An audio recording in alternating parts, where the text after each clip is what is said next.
Bayangkan sejenak, sebelum ada ponsel, internet, atau bahkan televisi, bagaimana manusia mengirimkan berita penting melintasi samudera yang luas, melampaui benua yang terpisah? Jawabannya terletak pada gelombang tak terlihat. Sebuah inovasi yang bukan hanya menciptakan hiburan massal, tetapi secara harfiah menyatukan dunia. Inilah kisah Gumar dan penemuan radio. Sebelum Marconi, komunikasi jarak jauh bergantung pada kabel-kabel telegraf yang mahal dan rentan terhadap kerusakan. Tapi seorang penemu muda Italia memiliki visi yang berbeda. Ia percaya bahwa udara itu sendiri dapat menjadi konduktor, membawa pesan tanpa batas fisik. Ia membayangkan sebuah dunia di mana informasi bisa melompat bebas melintasi daratan dan lautan.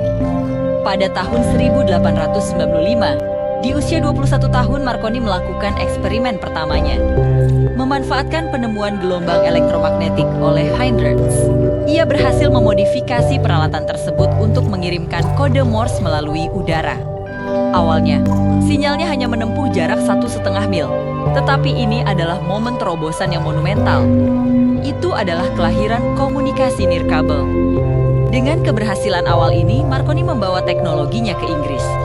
Negara dengan kekaisaran maritim terbesar di dunia yang sangat membutuhkan komunikasi cepat antar kapalnya.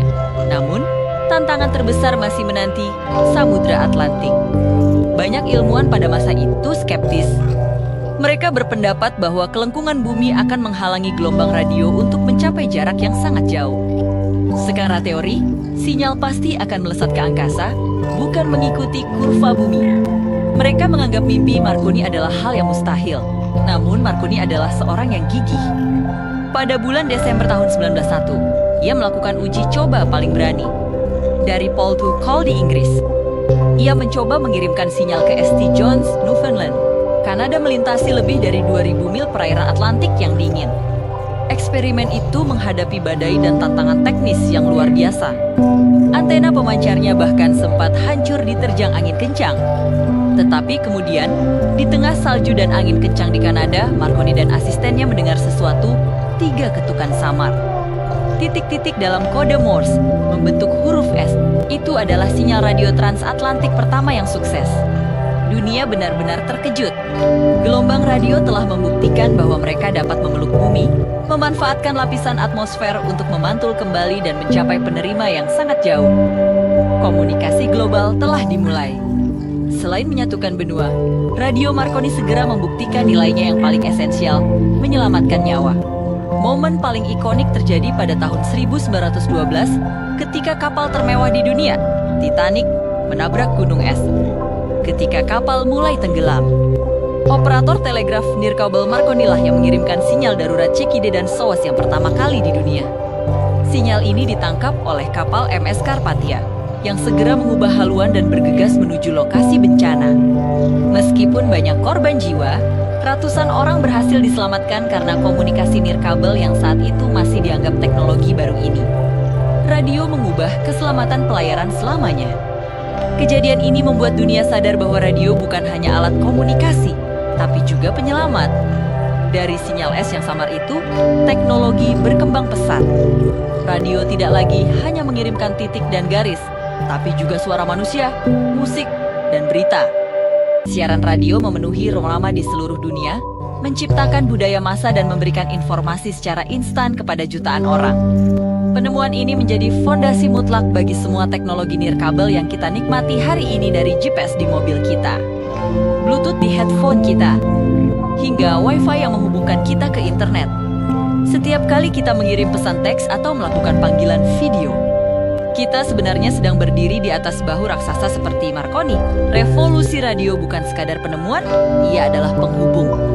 Dan jika kita melihat sejarah lebih luas, benang merah konektivitas inilah yang menjadi inti peradaban. Marconi menghubungkan dunia melalui gelombang udara. Sama seperti para pelaut Portugal di abad ke-15 yang pertama kali menghubungkan dunia secara fisik melalui jalur laut. Sementara mesin cetak Gutenberg di Jerman mendemokratisasikan pengetahuan dan menyebarkan kecerdasan manusia. Penemuan radio memastikan bahwa informasi bisa disebarkan seketika tanpa harus dicetak di atas kertas. 3 inovasi ini, jalur laut, mesin cetak, dan radio, adalah pilar yang membentuk dunia modern kita.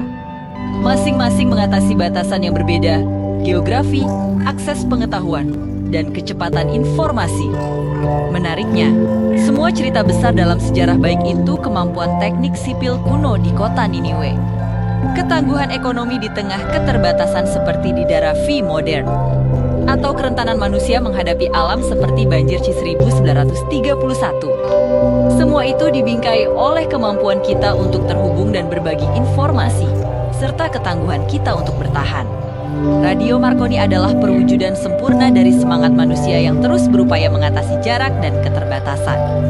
Dari sekadar sinyal kecil, lahirlah sebuah dunia yang terhubung tanpa kabel. Kisahnya mengingatkan kita bahwa dengan visi, ketekunan, dan sedikit keberanian untuk menantang hal yang dianggap mustahil, kita bisa mengubah cara dunia berkomunikasi selamanya. Terima kasih sudah menonton. Jika kalian menyukai cerita tentang inovasi yang mengubah dunia, jangan lupa untuk like, subscribe, dan bagikan video ini. Sampai jumpa di video berikutnya.